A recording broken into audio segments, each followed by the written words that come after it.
तो देखो सर, ये होलसेल का काम है। जितना क्वांटिटी लोगे उतना आपको परचेस रेट अच्छा मिलेगा। जितना परचेस रेट अच्छा मिलेगा आप उतना अच्छा मार्केट में रेट दे पाओगे। तो फिर भी इन्वेस्टमेंट सर कितने तक जाती है इसमें? अगर आपका प्रोडक्ट अच्छा है, का सप्लायर अच्छा है, तो बायर आपको ढूंढते हुए आपके पास आता है। अच्छा। हाँ जी।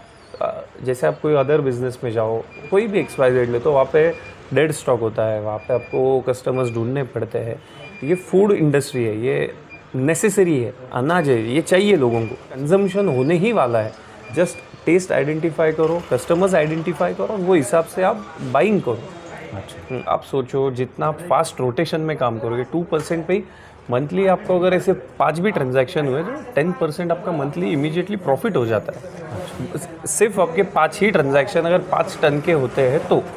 सो ऑनलाइन मॉल वो अपनी जगह पे है, हम हमारे जगह पे है। अच्छा ही प्रोडक्ट दो, लोग मॉल छोड़ के आपके पास आएंगे।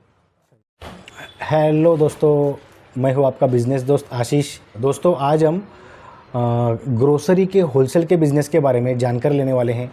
इसके लिए आज हम पुणे के ग्रोसरी के होलसेल मार्केट में आए हैं। इस दुकान का नाम है श्रेयस आनी कंपनी। इसके ओनर है mister Sudarshan Subhash Bhandari sir. Sir ने कुछ साल पहले होलसेल ग्रोसरी का बिज़नेस शुरू किया हुआ है। इसमें सर ग्रेन्स में काम करते हैं, जैसे राइस है, ग्रेन्स है, फिर आटा है। इसका सर सिर्फ़ और सिर्फ होलसेल का काम करते हैं। तो दोस्तों, आज हम सर से जानेंगे कि कैसे ये काम चलता है, होलसेल के काम में क्या क्या चुनौती आती है, कैसे काम करना चाहिए सफल होने के लिए। तो सर, आपका बहुत बहुत स्वागत है। Thank you. हमारे इस वीडियो में हमारे देश के जो नवयुवक है ये भी जानना चाहते हैं, इस बिज़नेस के बारे में करना चाहते हैं। तो सर, हम थोड़ी सी जानकारी लेंगे, चलेगा ना सर? Yes sir. आपने कब से शुरू किया हुआ? सर जी, ये हमारी श्रेयस एंड कंपनी, ये फर्म 2015 को हमने स्टार्ट की हुई है। 2015 से हमने यहाँ पे काम स्टार्ट किया हुआ है। अच्छा। फूड ग्रेन्स में जैसे गेहूँ, चावल, आटा, रवा, मैदा, बेसन, इस मतलब ये जो प्रोडक्ट्स है, हम इसका होलसेलिंग का काम करते हैं। अच्छा। अभी मैंने भी फर्स्ट टाइम मतलब इसके ऊपर थोड़ा बहुत जानने की कोशिश की है। तो इस होलसेल के काम में ये जो माल आता है ये कहाँ से आता है और आपके कस्टमर्स कौन होते हैं इसमें? अपना भारत देश जो है, यहाँ पे पूरे देश में कुछ ना कुछ एक ऐसा बहुत यूनिक और अच्छा प्रोडक्ट बनता है फूड ग्रेन्स में। कृषि प्रधान देश बोला जाता है इस देश को। ये सारे देश भर से यहाँ पे ये मंडी में माल आता है। जैसे चावल बोलो आप, दिल्ली, पंजाब, हरियाणा, यहाँ से बासमती का बहुत सारा माल पुणे मंडी में आता है। अच्छा। कोलम बोलो तो आंध्रा, तेलंगाना, यहाँ से कोलम चावल बहुत अच्छा आता है। अच्छा। और पुणे रीजन में चलता है वो इंद्रायणी राइस। अच्छा। ये एक लोकल पुणे का ही प्रोडक्ट है, वो भी ये मंडी में काफ़ी अच्छा आता है। अच्छा, तो ये मतलब ये जो माल आता है ये पूरे देश से आता है? ऑल ओवर इंडिया से यहाँ पे फूड ग्रेन्स आते हैं।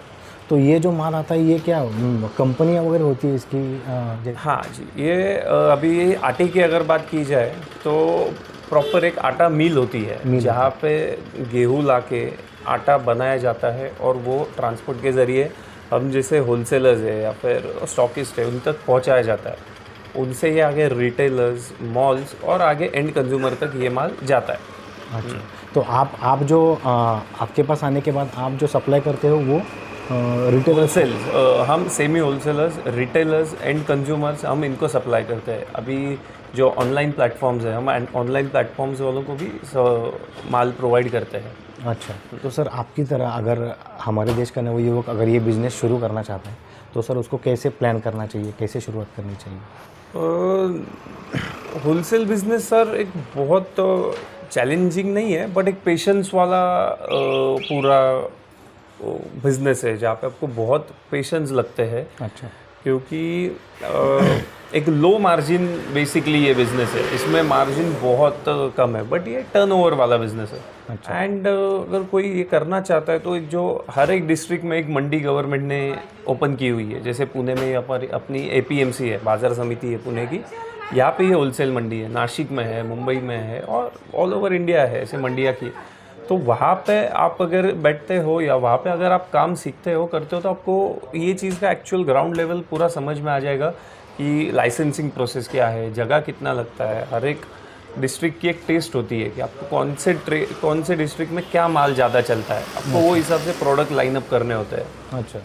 पुणे का टेस्ट पहले अलग था, आज अभी थोड़े ITNs ज़्यादा आ चुके हैं रेस्टोरेंट कल्चर पुणे में बहुत ज़्यादा आ चुका है, तो उनके लिए लगने वाली जो चीज़ें हैं उनका अभी वो चीज़ का ज़्यादा सेल पुणे मंडी में है। जैसे कि रेस्टोरेंट रेडीमेड फ्लोर हुआ, रेडीमेड आटा हुआ, चावल, कोलम चावल का डिमांड काफ़ी अच्छा है।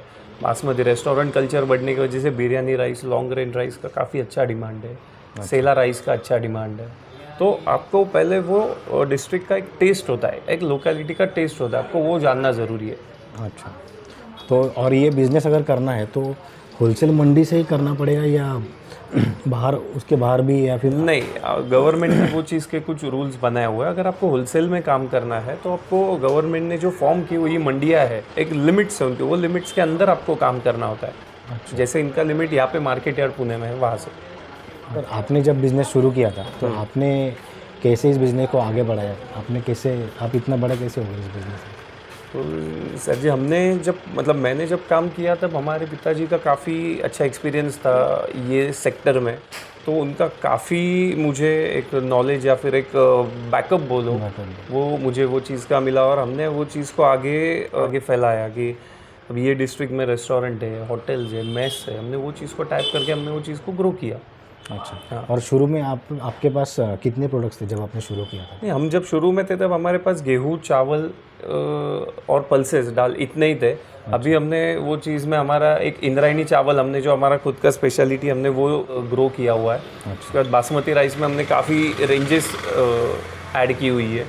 हाँ, आपके हिसाब से अगर कोई होलसेल में काम करना चाहता है ग्रोसरी में, तो कैसे उसको कम से कम लागत में अगर करना चाहते हैं तो कैसे उसको शुरुआत करनी चाहिए इस बिज़नेस की? ये सर होलसेल सेक्टर में कैसे है, जैसे मैंने आपको बोला कि हर एक डिस्ट्रिक्ट की एक टेस्ट होती है, आप वो टेस्ट आइडेंटिफाई करो। सही है। वो आइडेंटिफाई होने के बाद आपको कस्टमर बेस समझ में आ जाएगा। फॉर एग्जांपल आपको रेस्टोरेंट लाइन वो डिस्ट्रिक्ट में ज़्यादा है, तो आपको वो रेस्टोरेंट को जो लगने वाले प्रोडक्ट्स है, आप वो प्रोडक्ट शॉर्टलिस्ट कर दो और वो प्रोडक्ट्स के जो मैन्युफैक्चरर्स है आप उनके साथ डायरेक्टली कांटेक्ट करके, उनके यहाँ पे कोई डीलर्स है या फिर उनको डीलर्स उनको क्या प्रोसीजर है माल यहाँ पे आने का, तो आप उनके साथ डिस्कस कर सकते हो। क्वांटिटी थोड़ा ज़्यादा लेना पड़ता है, फॉर एग्जांपल मिनिमम 5 टन आपको लेना पड़ता है, उसके नीचे नहीं देते हैं। अच्छा। हाँ, वो हिसाब से आपको प्रोडक्ट्स आइडेंटिफाई होने के बाद, सप्लाईज एक बार फाइनल होने के बाद आपको वो माल यहाँ पे मंगवाना होता है। सही है। जैसे केटरिंग वाले हो गए। हाँ, केटरर्स हुए, रेस्टोरेंट जहाँ पे इंडस्ट्रीज़ है, इंडस्ट्रीज़ के कैंटीन्स है, हॉस्पिटल्स है जहाँ पे कैंटीन, जहाँ पे ज़्यादा मात्रा में लोग खाते हैं, हाँ, वहाँ पे कंजम्पशन ज़्यादा होता है। वो प्लेसेस आइडेंटिफाई करके आपको उनके साथ मीटिंग्स करके आपको उनके टाइप्स करने पड़ते हैं। तो सर आपने बताया कि 5 टन, जैसे कौन सा प्रोडक्ट 5 टन में लेना पड़ता है? जैसे आटा, अगर आप आटा लेना चाहो तो आपको 5-6 टन आटा लेना पड़ता है। वो वेरियस पैकिंग में आता है, 5 kg पैकिंग में, फिर 30 kg पैकिंग, 50 kg पैकिंग, अलग अलग पैकिंग में आपको ये मिल वाले ऑफ़र करते हैं। आपको उसमें से आपकी डिमांड जो है वो बोल के उनसे मंगवाना होता है। तो देखो सर, ये होलसेल का काम है, जितना क्वांटिटी लोगे उतना आपको परचेस रेट अच्छा मिलेगा। जितना परचेस रेट अच्छा मिलेगा आप उतना अच्छा मार्केट में रेट दे पाओगे। तो फिर भी इन्वेस्टमेंट सर कितने तक जाती है इसमें? शुरू में भी अगर आपको करना है तो भी इन्वेस्टमेंट्स अराउंड 50 लाख 60 लाख तक की है। अच्छा। बट बेस्ट पार्ट ये है फूड ग्रेन्स का कि ये प्रोडक्ट्स रुकते नहीं है। अच्छा। अगर आपका प्रोडक्ट अच्छा है, का सप्लायर अच्छा है, तो बायर आपको ढूंढते हुए आपके पास आता है। अच्छा। हाँ जी। जैसे आप कोई अदर बिजनेस में जाओ, कोई भी XYZ ले, तो वहाँ पे डेड स्टॉक होता है, वहाँ पे आपको कस्टमर्स ढूंढने पड़ते हैं। ये फूड इंडस्ट्री है, ये नेसेसरी है, अनाज है, ये चाहिए लोगों को। तो इसका बेस्ट पार्ट है कि कंजम्पशन होने ही वाला है। जस्ट टेस्ट आइडेंटिफाई करो, कस्टमर्स आइडेंटिफाई करो और वो हिसाब से आप बाइंग करो। अच्छा। तो अगर अच्छे प्रोडक्ट्स अच्छे क्वालिटी के लाएंगे तो माल रुकता नहीं है? 100%। अच्छा। फूड ग्रेन्स है, खाना तो हर रोज है, दिन में 3 टाइम खाना है आपको, सो बिकना ही बिकना है माल। ये बिज़नेस शुरू करने के बाद अपने को भी जैसे दुकानों में यहाँ वहाँ मार्केटिंग वगैरह करना पड़ता है? हाँ जी, हम हमारे एंड से मार्केटिंग जो पहले से चलती आई हुई है कि हम हर रिटेलर स्टोर विजिट करते हैं, उनकी क्या डिमांड है वो जान लेते हैं, उनको सप्लाई करते हैं। अभी जैसे आपने मार्केटिंग बोला, आज का ट्रेंड सोशल मीडिया का है। हमने हमारे खुद का एक सोशल मीडिया प्लेटफॉर्म बनाया हुआ है, एक फर्म का हमारे, जो इंस्टाग्राम, सोशल मीडिया, यूट्यूब पे है। आप वहाँ से आप देख सकते हो कि हमारे पास क्या प्रोडक्ट्स है, हमने वहाँ पे सब डिस्प्ले किए हुए हैं। अच्छा। तो वो भी एक नया आज का एक मार्केटिंग का टूल है। दोस्तों सर का भी सोशल मीडिया है। सर आपके कितने फिर भी फॉलोअर्स हैं अभी? हमारे सर 30,000 फॉलोअर्स हो चुके अच्छे हैं। हैं। हाँ जी, हमारा फर्स्ट वीडियो था, उसको हमको 3 मिलियन व्यूज़ आए थे। अच्छा। आपका प्रोडक्ट कितना अच्छा है एंड आप सर्विस कितनी अच्छी देते हो, लोग उतना उसको आपको पसंद करते हैं। कि जैसे अगर कोई ये बिज़नेस शुरू करता है, आपने बताया कि 50-60 लाख की इन्वेस्टमेंट है, तो क्या ट्रांसपोर्ट डिलीवरी भी दुकानदार को देनी पड़ती है इसमें? डिपेंड्स है, जो कोई मिल वाले खुद ही डिलीवरी रेट दे देते हैं कि आपका डोर स्टेप का रेट है। कोई मिल वाले बोलते हैं मतलब फ्रेट एक्स्ट्रा लगा देते हैं। बट सर जो भी है ये मिनिमम है। अच्छा। ये बस क्या है, लोगों को लगता है कि गेहूँ चावल है, एक टिपिकल बहुत पुराना बिजनेस है, कौन करेगा, ऐसे नहीं, बहुत अच्छा बिजनेस है, बहुत अच्छा काम है। और आपको भी जो डिलीवरी खुद देनी पड़ती है या? नहीं, हमारे यहाँ पे पुणे मंडी का सिस्टम मैं आपको बताता हूँ। और यहाँ पे हमारे वर्कर्स होते हैं, टेम्पो वाले होते हैं, हम उनके व्हीकल में माल डालते हैं, लोड करते हैं, वो वहाँ पे रिटेलर्स या फिर जिस किसी का ऑर्डर है वहाँ पे उनको आके डिलीवरी करते हैं। और सर अगर कोई ये बिज़नेस शुरू करना चाहता है, जैसे आपने बताया 50-60 लाख रुपए की इन्वेस्टमेंट है, तो फिर भी सर जगह कितनी चाहिए इसके लिए? इसको सर एक 1500 स्क्वायर फीट के आगे जगह चाहिए, तो आप थोड़ा वैरायटी रख सकते हो। जितनी वैरायटी रख पाओगे उतना ज़्यादा आपको कस्टमर बेस मिलेगा।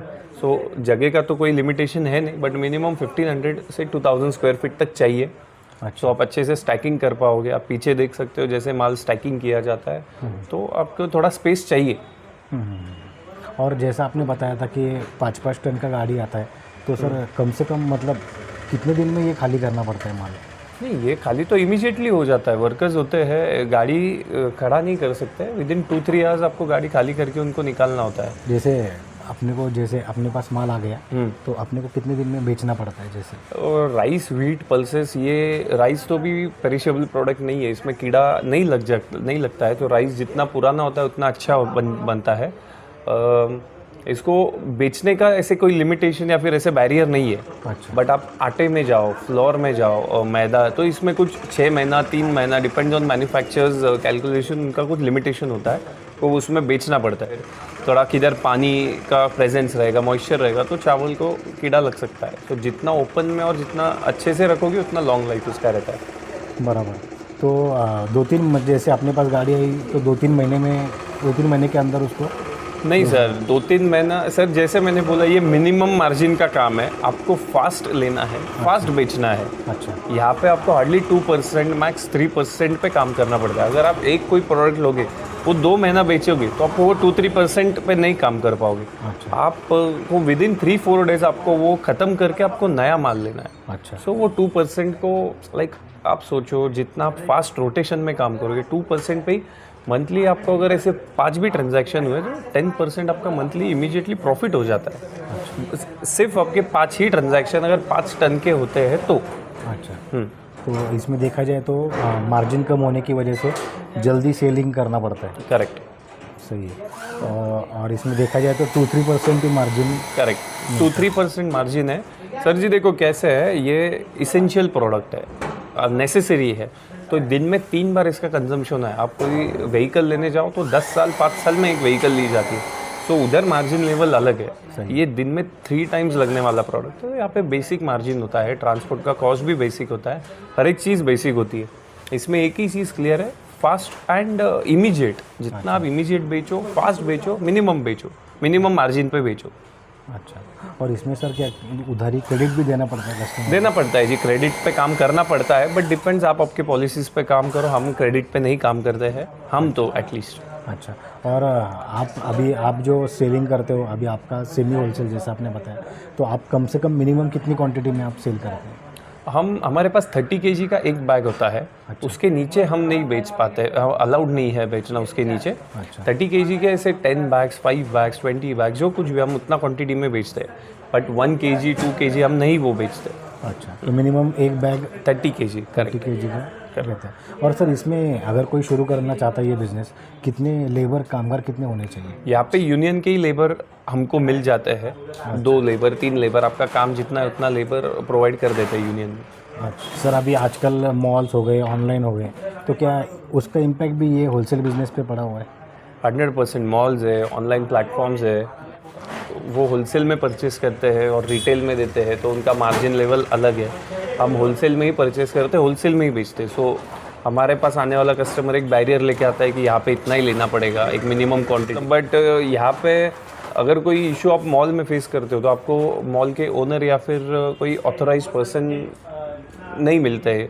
यहाँ पे अगर आपको कोई फॉर एग्जांपल आप हमारे पास से कोई चीज़ लेके जाते हो, आपको वो चीज़ नहीं पसंद आती है, हम वो चीज़ रिप्लेस करके दे देते हैं। जो एंड कंज्यूमर भी कोई चीज़ लेके जाता है 30 kg 60 kg, तो लोगों का एक ट्रस्ट भी है हम पे। आज मॉल्स कितने भी खुलो या फिर खुलो, आज कस्टमर जो इधर आने वाला है वो इधर ही आता है। यहाँ पे प्रोडक्ट टच होता है, देख सकते हो। हम सैंपल्स प्रोवाइड करते हैं, 200 ग्राम्स के सैंपल्स होते हैं। सो ऑनलाइन मॉल वो अपनी जगह पे है, हम हमारे जगह पे है। डेफिनेटली उन्होंने मार्केट शेयर थोड़ा खाया हुआ है, बट इट्स अ गेम। सो ठीक है, अच्छा ही प्रोडक्ट दो, लोग मॉल छोड़ के आपके पास आएंगे। सही है। और इसके अलावा कोई चुनौतियाँ वगैरह आ सकती है नए स्टार्टअप में? नए स्टार्टअप में चुनौतियाँ सर ऐसे कुछ भी नहीं है। इसमें एक ही चीज़ है, पेशेंस। लो मार्जिन होने की वजह से हमें समझ नहीं आता है, अरे इतना ही 10 पोता ही बिका, उसमें 5 ही रुपया मिला, 10 × 5 50 रुपीज़ ही मिला। बट हमें ये चीज़ समझनी है कि हम डेली वो 10 पोते का 100 पोता कैसे लेके जाए, 100 का 500 पोता कैसे लेके जाए। सो अगर 5 × 5 205 लाइक 2500 रुपये आपका डेली इनकम हो सकता है। मैं तो बहुत एक छोटा सा व्यापारी हूँ, हमारे सेक्टर में बहुत बड़े बड़े व्यापारी है, उनसे मैं भी काफ़ी बार जाके मुलाकात करता हूँ, ये चीज़ में क्या करना चाहिए, ये चीज़ में चुनौतियाँ हर बिज़नेस में एवरीडे न्यू चुनौती है। बिज़नेस ओपन किया तो सेकेंड डे चुनौती सामने खड़ी है, आपको आगे चलना ही है उनको लेके। सही। थोड़ा सा जानकारी के लिए, अगर 40-50 लाख की इन्वेस्टमेंट होती है तो फिर भी कितना सेल होना चाहिए महीने का? महीने का 40-50 का अगर आपका इन्वेंट्री है, मतलब आप महीने का फॉर एग्जांपल 50 लाख का परचेस करते हो तो 7-8 लाख रुपये आपका माल साइड में रह के 30 लाख तक का आपका सेल मंथली होना ही चाहिए। अच्छा, तो ही वो 2% का आपको कैलकुलेशन अच्छे से हो पाएगा। अच्छा। मतलब रोज का मतलब लगभग 1 लाख रुपए से भी ज़्यादा सेल रोज का होता है सर, इसेंशियल प्रोडक्ट है। आप अच्छा प्रोडक्ट लो, आप अच्छे कस्टमर्स आइडेंटिफाई करो, आपको मिल जाएंगे। और इसमें जैसे अभी मैंने जितना सुना था कि इसमें थोड़ा तेज़ी मंदी रहता है। हाँ जी, लोग मंदी में खरीदते हैं, तेज़ी में बेचते हैं। तेजी में तो ये भी आप भी मतलब ये भी चलता है इसमें? ये भी चलता है जी।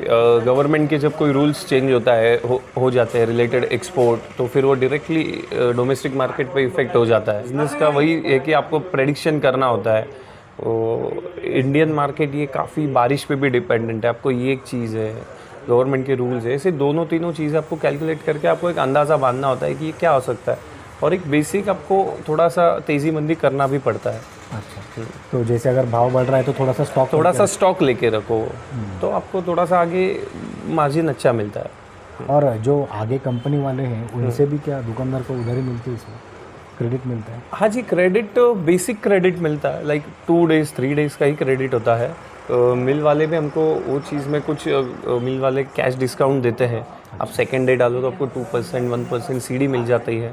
सो हम भी प्रेफर करते हैं कि हम इनको सेकेंड डे पेमेंट दें, तो वो 2% एडिशनल बेनिफिट हो। अच्छा, तो अगर कैश में करेंगे तो थोड़ा सा मार्जिन आपको 2%, जो कुछ भी आपकी डिसाइडेड परसेंटेज है, आपको सीडी मिल जाती है। ये 2% हुआ, आपके सेलिंग मार्जिन 2%, सो अराउंड 3-4% तक आप आराम से चल सकते हो।